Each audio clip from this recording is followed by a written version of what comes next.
Wadawasakwewa, Sri Lanka. Magandang araw, Pilipinas. Good morning, world. This is Suddi Akka. It's been a long time na hindi tayo nagkita-kita. So today, actually guys, today is 27th, right? 27th. Pero on the 30th, it will be me and my husband's wedding anniversary. So as a part of that, nagplano ako na magkaroon ng mag-share ng pagkain. So, I am in the backyard of one of the Sri Lankan family. And today, I'm gonna feed them with the Filipino or Western food, not a Sri Lankan food. They are used to eat those spicy food. So, today, there will be one dish will be spicy, one or two dish, but more of not spicy one. So, yeah. So there will be some couple of recipes. The first thing that I'm gonna do, guys, I wanna show you how to make the blue ternate rice. So I forget the vinegar. Nanda, winakiriti nanda. Kaman, it's okay, we'll use the salt. Are, kaman. Okay guys, so the next recipe that I'm gonna cook is tortang talong. So I'm gonna feed them with the tortang talong. They don't know how to cook this brinjal. So come here. I have my assistant. If you can remember, this is Sanduni, the recipient of the mobile. So she will be helping me to roast the brinjal. So I have to hear the brinjal. So this is the first time that they're gonna taste this. So I will just show her how to roast the brinjal. If you're living in the village, is this open? Okay. If you're living in the village, normally you use it on the wood. But since we are here, so I will just ask her to toast it. So you roast it, but don't burn this one. Okay? If this will get burned, you just have to turn it. Okay? It should be burned. You can use the other side also. And then once it finished, you put in the water. So while she's roasting that, this one I'm gonna make a dynamite. So I will show you how I prepare this. Actually, it will not be that much of effort because they love spicy food. But normally, if you don't like it very spicy, the normal way that I'm doing this, I will soak this in the vinegar. But since they love spicy food, so I'm not gonna soak it in the vinegar. I will just have to remove the seeds. So, hindi ko siya masyadong linisan kasi mahilig naman sila sa spicy food. So, hindi naman siya kaya ng asawa ko nito kasi gagawa rin naman ako ng spring roll.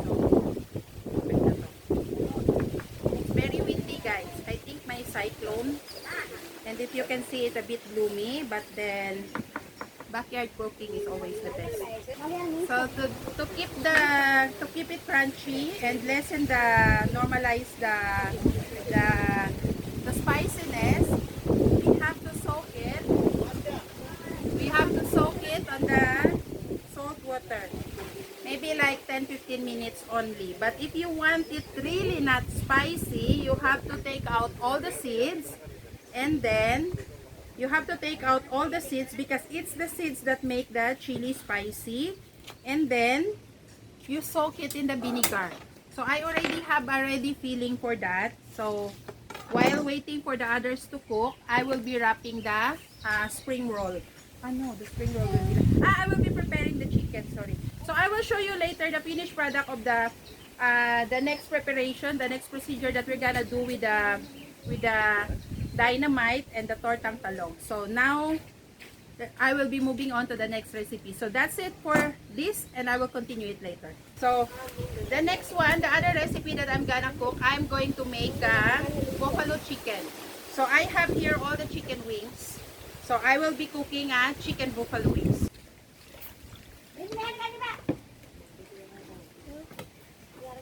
So, another secret, para matanggal yung lansa ng chicken, you have to clean the chicken with the salt. So, kapag nilinisan mo yung chicken with the salt, then wala siyang lansa. So, what I'm gonna do now, I'm gonna marinate the chicken. I think dito ko na lang siya i-marinate sana.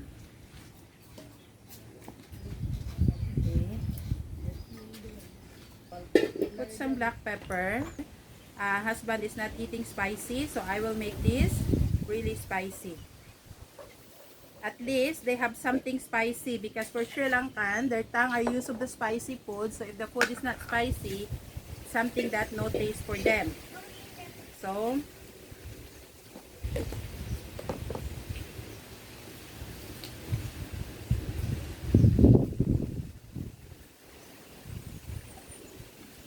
you. Diba marami akong assistant? Okay, so, you just need to marinate the chicken. No need water. I'll just put it down. It's okay. Just put down.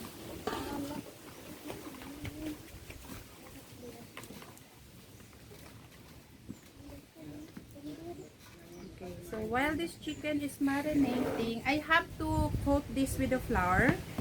Before frying, I will coat with the flour. I will show you later. For now, I will clean up the brinjal first. So now I will be cleaning the brinjal. So after you remove the skin, first thing you have to do, you have to check because sometimes there are worms. The brinjal, guys, is freshly harvested from the farm. So no chemicals. So talagang hindi mo maiwasan na meron siyang mga worms. This is the reason why after you grill it, you have to open it and check inside. So ngayon guys, ang gagawin ko, I will prepare the butter. So, ganito ang gagawin natin. I will need like around, that's perfect. That's perfect.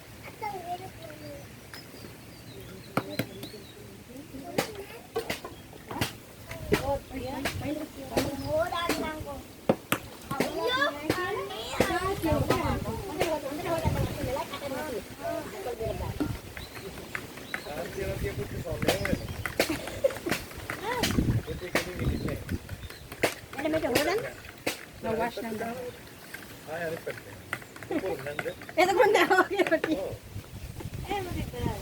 So, season it with salt and pepper.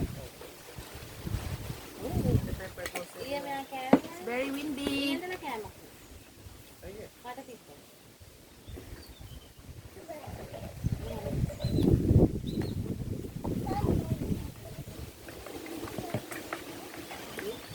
In some people, they using minced meat, like giniling.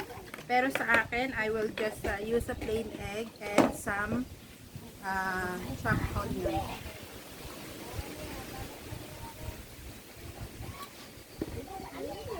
You remove the skin. You know how to remove the skin?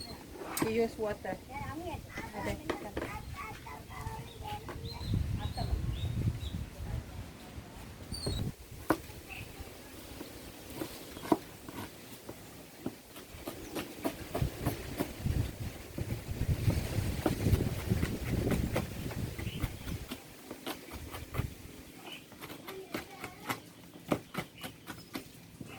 Hey. Don't put your hand there.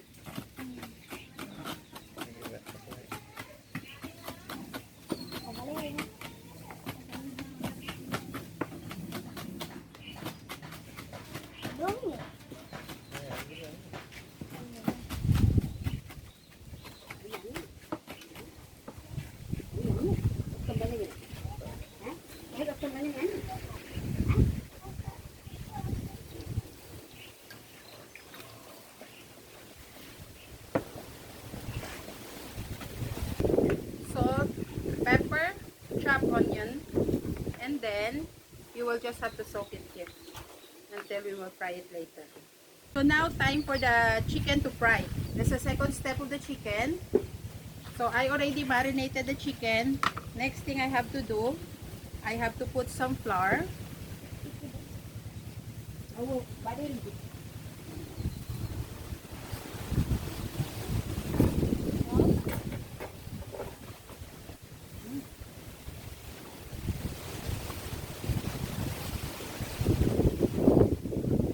The reason, guys, that it's better that if you will fry the chicken, you put the flour because the flour will protect the chicken. So even though it will be crispy from the outside and fully cooked, but then you can keep the moist inside the chicken, so the chicken will still be juicy. And why chicken wings? Because first thing is the chicken buffalo wings, and then the second thing is I love chicken wings. it will be a slightly fry because after that, I still have to cook it for the second time to make it a buffalo wings. Buffalo wings.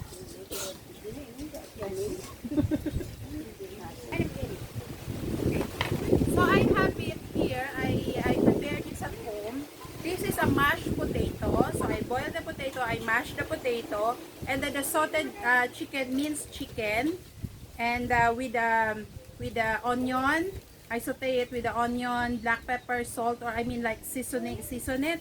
So this is the one that I'm gonna use to stuff the dynamite. Normally other people they're using the what you call this, the pure beef meat, but me I will be using it with the potato because the first thing it's creamy, and the second thing it's more tasty and economical.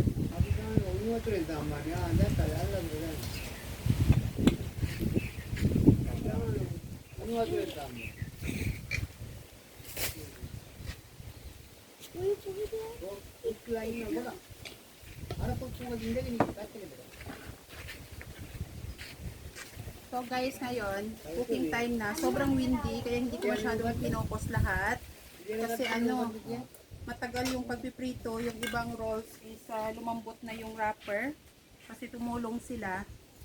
So, masyadong basa. So ngayon, gumagawa ako ng ano, pansit. Pansit na tong ginagawa ko guys. Kung makikita niyo wala siyang green guys. Kasi nga, yung ano, yung ginamit ko na beans is yung yellow beans. Yellow beans siya. Hindi siya yung normal na beans na kulay puti. Ay, kulay green, sorry. And ayoko na overcook yung gulay. So, I will wait for the water to boil.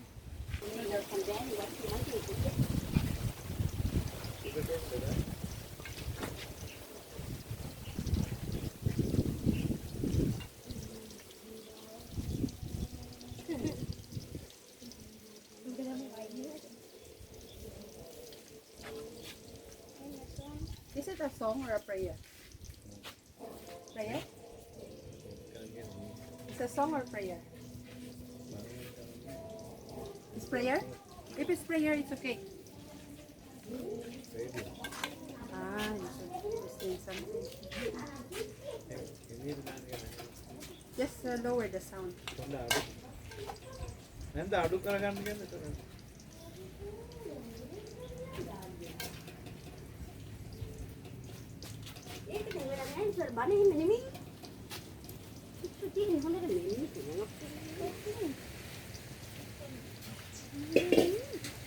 Where is your the lips? The one that you're making last night.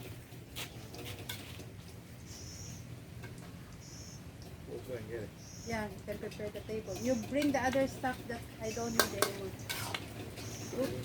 Guys, we're almost ready.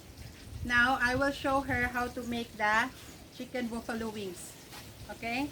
You cook. You hold it. You cook.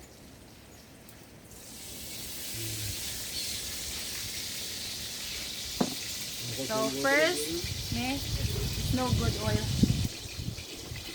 First, you're gonna put the oil. You can use butter if you want, but I don't have butter, so I use the oil. And you can see I have a lot of garlic. Now you mix it. So you have to saute the garlic until it will become brown.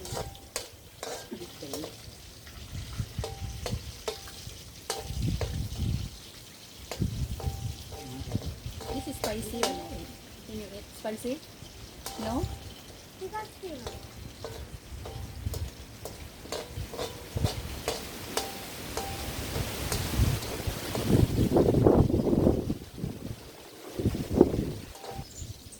So we are done cooking the spring rolls. The rolls is already here. There's a lot that burst because it's too soggy, but there are some good ones. And here is the dynamite. And the tortang talong is also ready. The noodles is ready. The blue rice is ready. I just have to cook the chicken buffalo wings and then finish frying this, and we will be eating. Now the garlic is brown, so I will put the chicken that we fried before. You can mix it. This and then mix. Yeah, like that. Okay. So after that, I will season it. What I put in my chicken buffalo: soya sauce,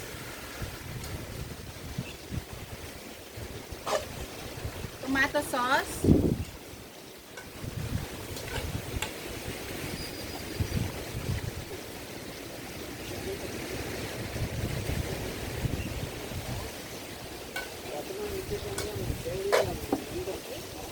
and then it's a buffalo, so it should be spicy.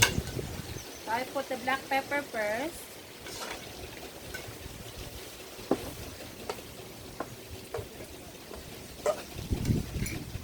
And then chili paste. A lot because want it spicy. Then we will put some brown sugar. A lot also.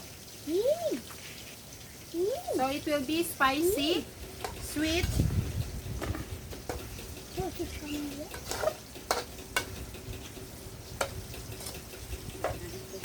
Put some water for the water, this sugar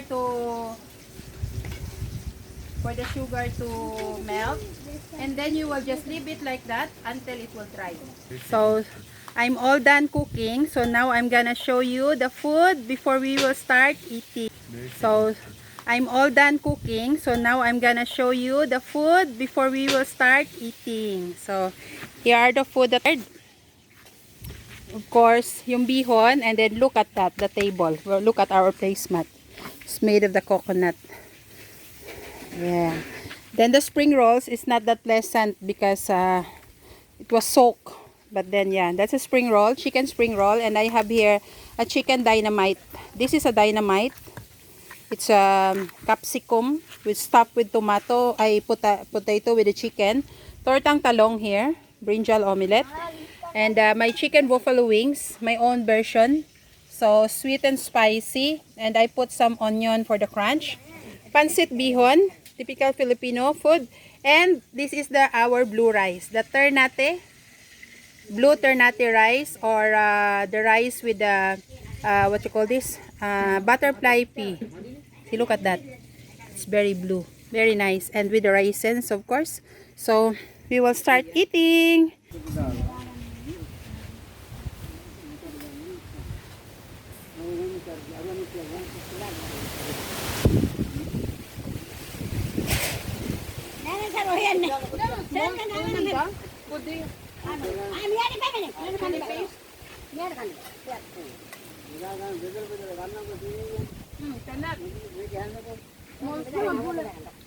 Small one.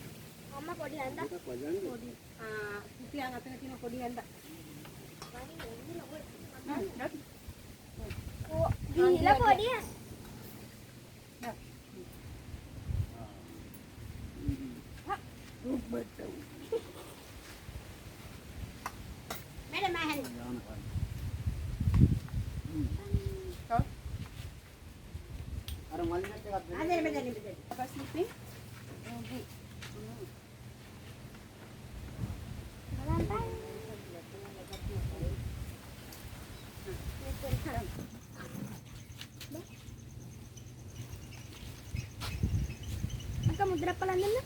Yung katulong lubat. Enne mehata.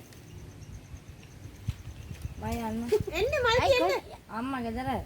Thamanne hena hena gada wara bedan yende. Amma gedana. Iya ammala tapin hana bedan yende. Amma gedara bedan yende. Amma. Oya kala ammata elai yende. Podiya kata. ඔව්. එහෙම කරන්න. එහෙමනේ. හැමෝටම හැදුවේ. The ramen is home because උත්සාහ කරගන්න මෙහි ඉඳගෙන මෙහෙට ඇවිල්ලා. ඔච්චර බෑනේ. අයියෝ ඔච්චර මන්ද වාලා.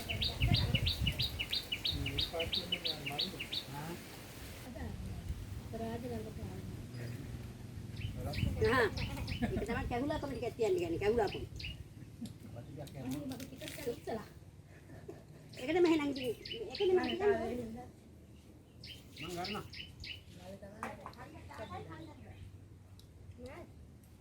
Sino ඊට පස්සේ ගොම කමු. Ingredients. Ingredients apa? Ingredients. Itu orang nanti kita nak. ඒ රෙඩ් එකෙන් ඉංග්‍රීසියෙන්ද? රෙඩ් එකෙන් ඉංග්‍රීසියෙන්ද? බෙදාගෙන කන්නේ. සාමලාංග දෙන්න නේද? බෙදාගෙන කන්නේ. I said the refugees you go and take. Oh. That's what he requested, you remember? Yeah, he requested for that noodles.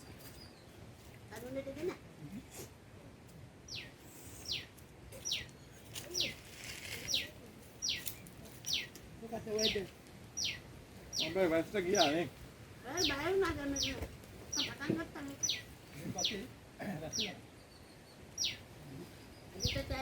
Tahu banyak kan ya? So that's it, guys. Everybody's enjoying the food. So I'm gonna stop my video here. See you next time. Thank you.